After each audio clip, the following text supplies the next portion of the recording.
Bismillahirrahmanirrahim. Assalamualaikum warahmatullahi wabarakatuh.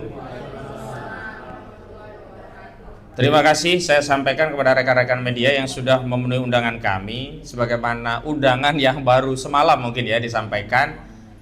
Alhamdulillah pada hari ini kami dari tim advokasi anti kriminalisasi ulama dan aktivis menyelenggarakan konferensi pers, terutama menyikapi rilis yang disampaikan oleh Kabid Humas Polda Metro Jaya berkaitan dengan perkembangan penyelidikan kasus yang berdampak pada klien kami, yang hari ini salah satunya hadir adalah Pak Roy Suryo. Dan alhamdulillah sebelum memulai kami perkenalkan bahwa di tim ini ada sejumlah advokat sekitar 60, tapi hari ini yang hadir bersama kami saya sebutkan di sebelah kiri saya ada Bang Azam Khan.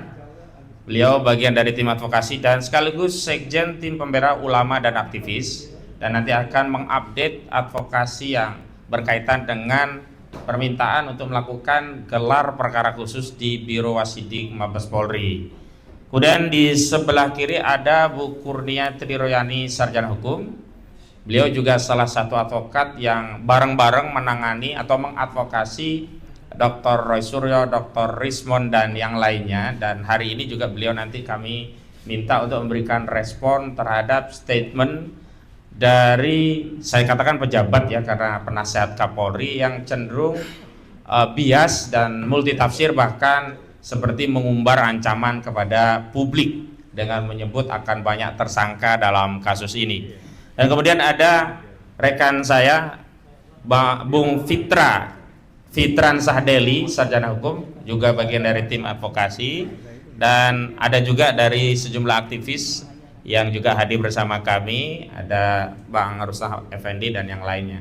Kemudian di sebelah kanan saya ini bukan Patih Gajah Mada ya, tapi namanya mirip ya, Bang Jahmada Girsang, sarjana hukum. Beliau nanti juga akan menyampaikan pembacaan rilis resmi dari kami tentang sikap kasus ini akan seperti apa, sehingga setidaknya masyarakat mendapatkan dua perspektif, tidak hanya dari versi Polda Metro Jaya atau Barreskrim Mabes Polri, tapi juga masyarakat bisa mendapatkan informasi versi kami yang kami memang mengalami, melihat ya, dan merasakan langsung, karena kami adalah tim advokasi yang mendampingi sejumlah pihak yang diundang oleh Polda Metro Jaya dalam surat undangan klarifikasi. Kemudian ini adalah artis kita, pejuang kita, Pak Roy Suryo Noto Diprojo. Beliau ini ya, aplausnya ya, Kidalang ya, bisa saja kita sebut beliau Kidalang, yang dengan sederhana mampu menjelaskan kepada kita apa sih perbedaannya identik dan tidak identik dikaitkan dengan 3 ijazah yang salah satunya milik saudara Joko Widodo, yang kesimpulannya juga tidak identik ya. Makanya nanti kita pengen tahu kalau versi tidak identiknya Kidalang Roy Suryo Noto Diprojo itu kita jelas, gamblang, mudah paham.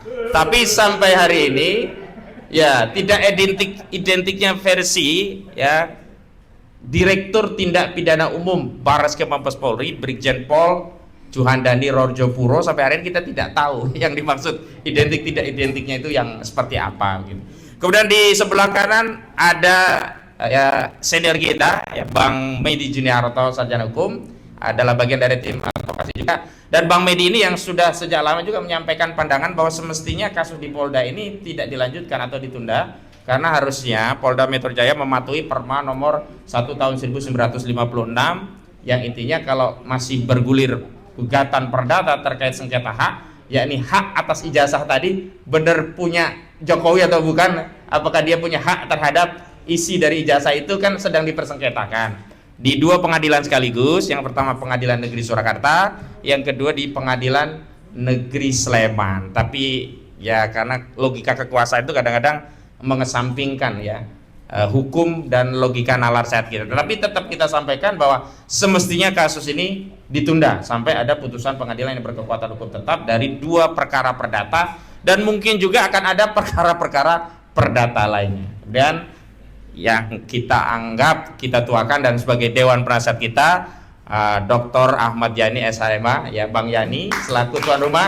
Terima kasih Bang Yani sudah menyiapkan kantornya, ya saya and partner yang hari ini kita bisa menyampaikan rilis pada kesempatan kali ini. Baik, saya mulai.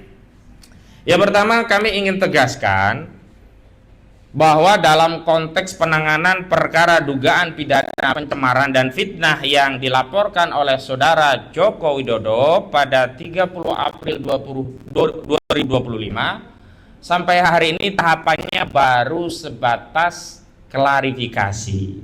Buktinya adalah klien-klien kami sampai hari ini belum pernah dipanggil oleh polisi sebagai saksi, belum pernah. Yang ada klien kami baru diundang. Jadi bunyi suratnya adalah undangan klarifikasi, bukan panggilan polisi. Sebab kalau mengacu KUHP, prosesnya kan diawali panggilan 1, panggilan kedua, dan seterusnya. Jadi kami tegaskan bahwa hari ini proses yang sedang berjalan di Polda Metro Jaya itu belum jauh kemana-mana, baru klarifikasi. Dan kami sampaikan bahwa klarifikasi yang dimaksud itu pun belum memenuhi kualifikasi. Kenapa? Karena klien kami, terutama di Pak Roy Suryo, Pak Rizwan Hasyolan Sianipar, itu tidak pernah dijelaskan oleh penyidik peristiwa apakah yang disebutkan dalam undangan klarifikasi di 26 Maret 2025 sebagai dasar Saudara Joko Widodo membuat laporan polisi di Polda Metro Jaya. Makanya menjadi punya hak konstitusional, bahkan kewajiban hukum bagi klien kami, Pak Roy dan Pak Risman dan yang lainnya, untuk peristiwa yang tidak diketahui, dilihat dan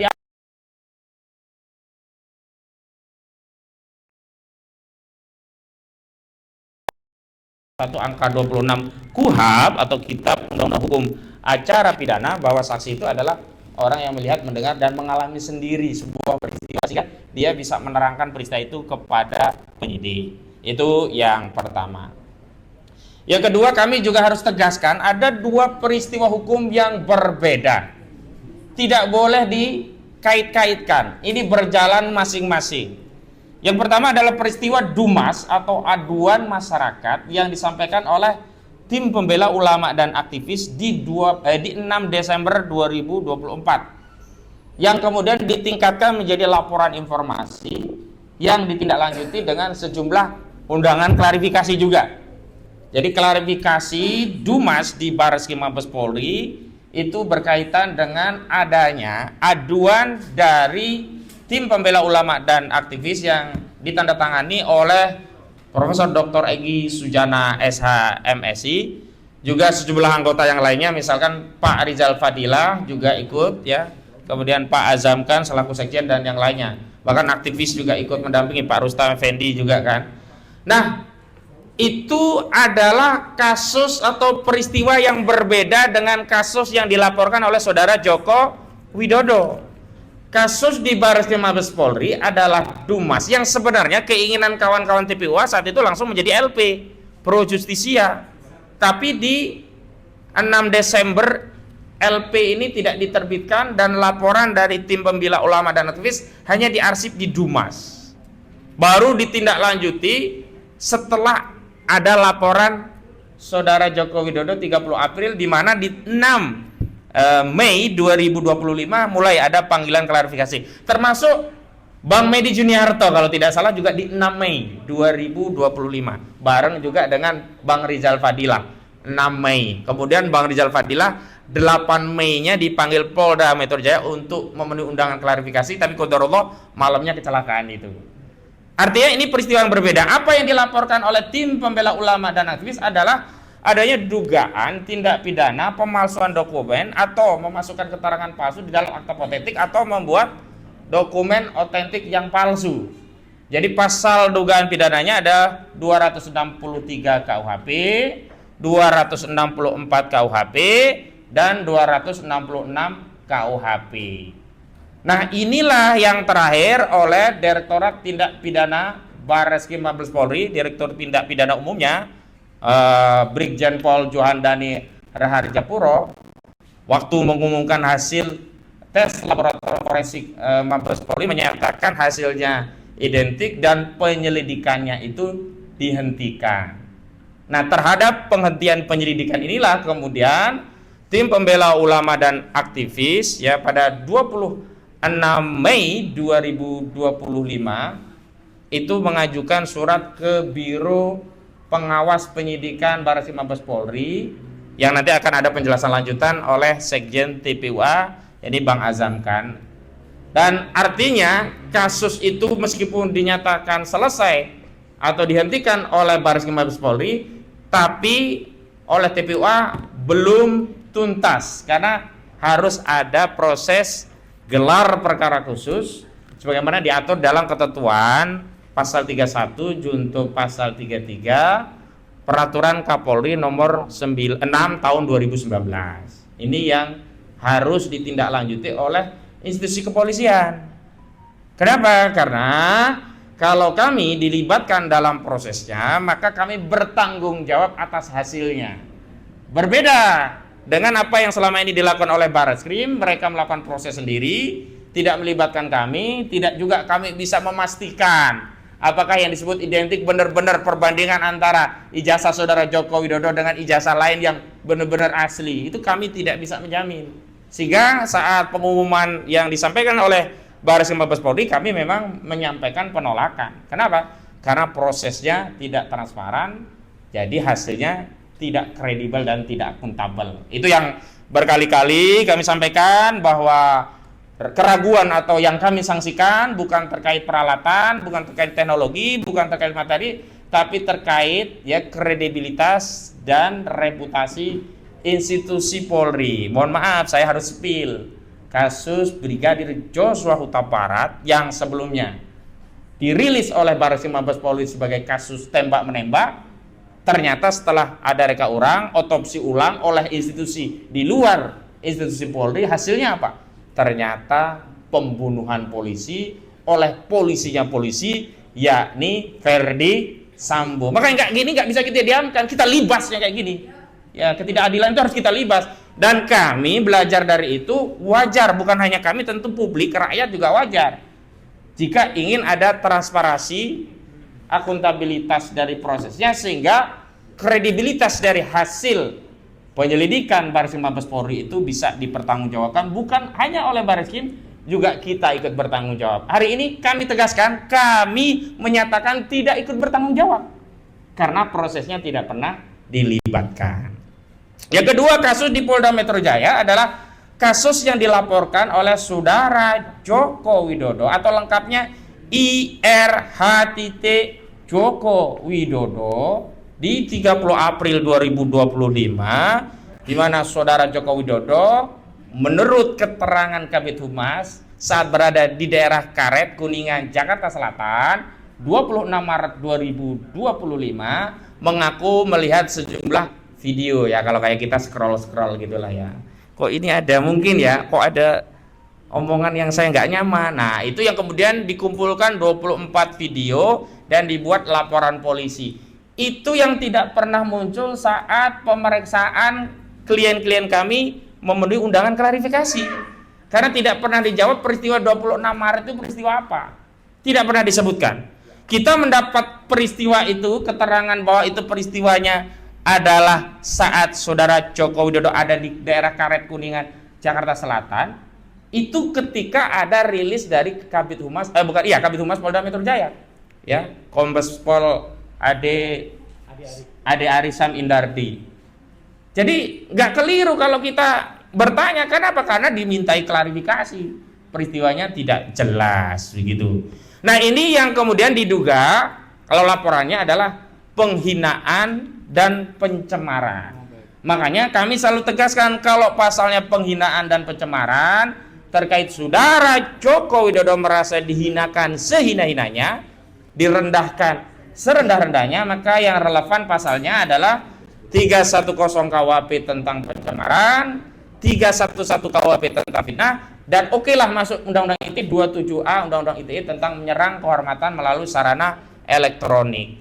Tapi di undangan klarifikasi itu muncul pasal-pasal selundupan, ya, pasal 3 5 ya dijuntukan dengan ancaman pidananya, dan pasal 32 dijuntukan dengan ancaman pidananya.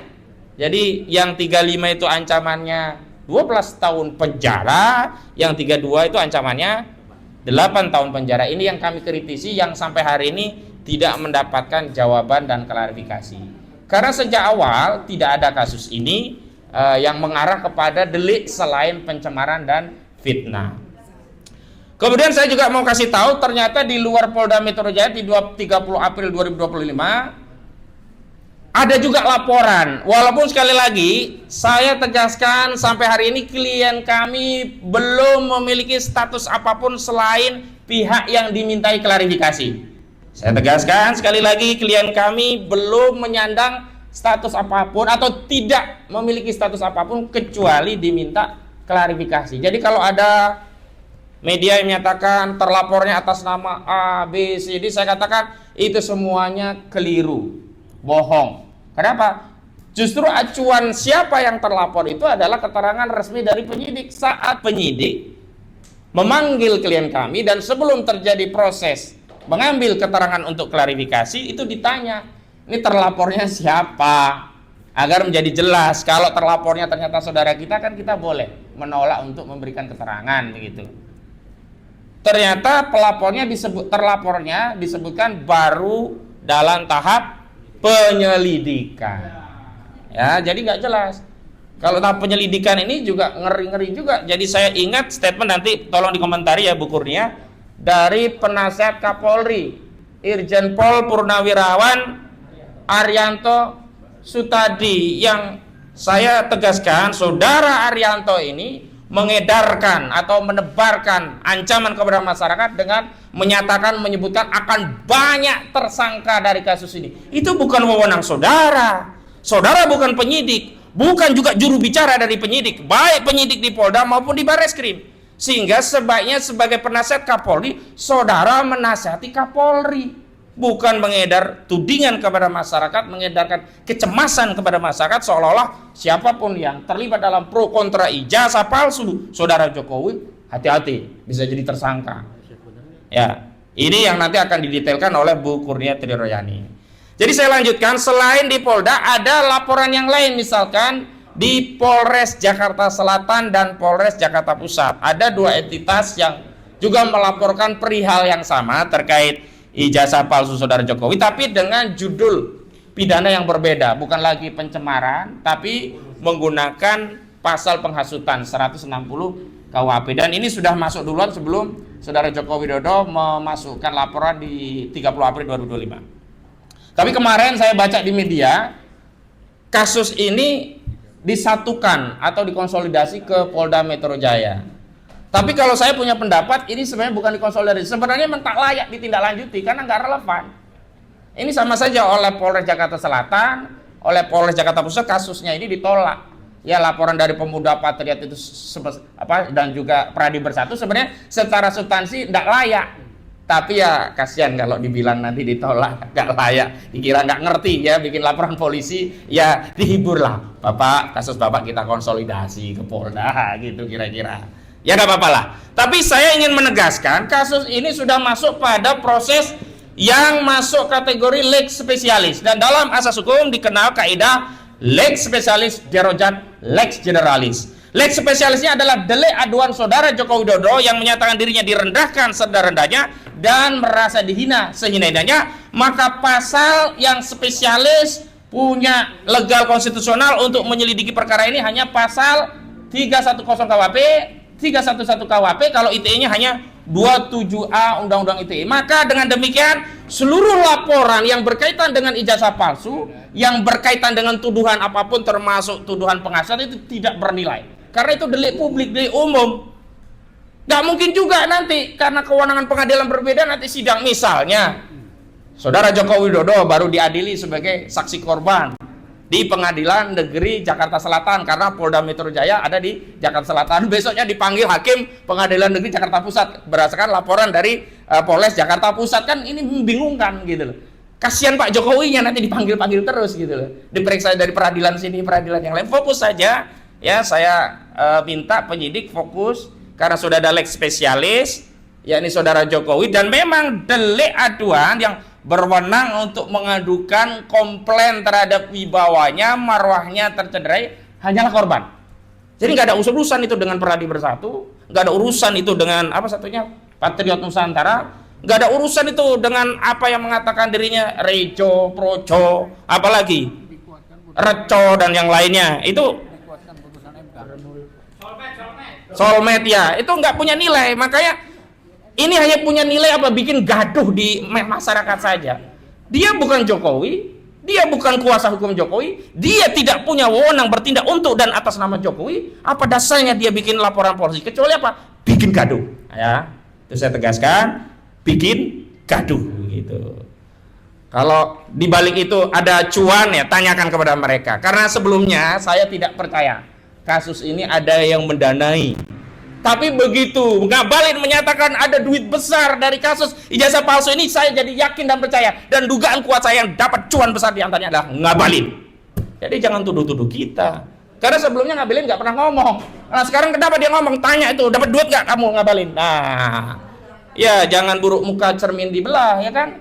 Buruk muka tambal saja muka kamu sendiri ya, jangan belah-belah cermin orang. Baik, itu pengantar dari saya.